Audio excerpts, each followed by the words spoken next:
everyone, our topic for today is cells. Cells are the building blocks of plants and animals. All the living organisms are made up of tiny units called cells, and I'll explain about the animal cells. A cell consists of a jelly-like material enclosed in a thin membrane. The jelly-like material inside the cell is called cytoplasm, and the thin outer covering of the cell is called cell membrane.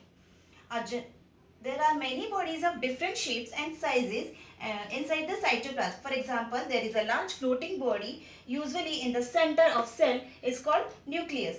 The function of nucleus is to control all the activities of the cell.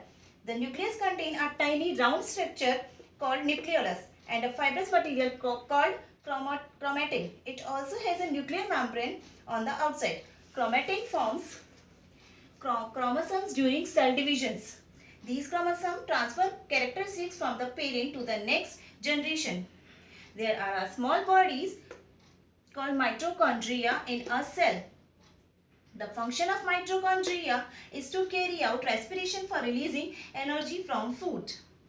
The tiny air spaces in the cytoplasm of animals are called vacuoles.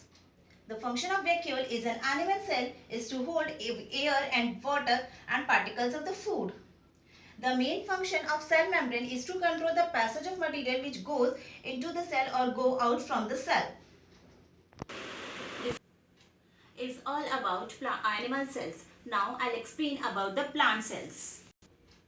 We have just studied that the main parts of animal cells are cell membrane, cytoplasm, nucleus and mitochondria. All these parts are also present in plant cells. In addition to these, the plant cell have three more parts in this. These are cell wall, chloroplast and large vacuole. A plant cell consists of a jelly-like cytoplasm enclosed in a thin cell membrane. There is a large floating nucleus in the cytoplasm. The nucleus contains nucleolus and chromatin. It is surrounded by a nuclear membrane. Several mitochondria are also present in the cells. The mitochondria present in plant cells carry out respiration and release energy from food. All the plant cells have a thick cell wall around the cell membrane. This cell wall is made up of a material called cellulose. The cell wall protects the plant cells and gives it a fixed shape and makes it rigid, means strong. Even the single-celled organisms like bacteria have cell walls around them. The cell wall is not present in animal cells. That's all for today. Thank you.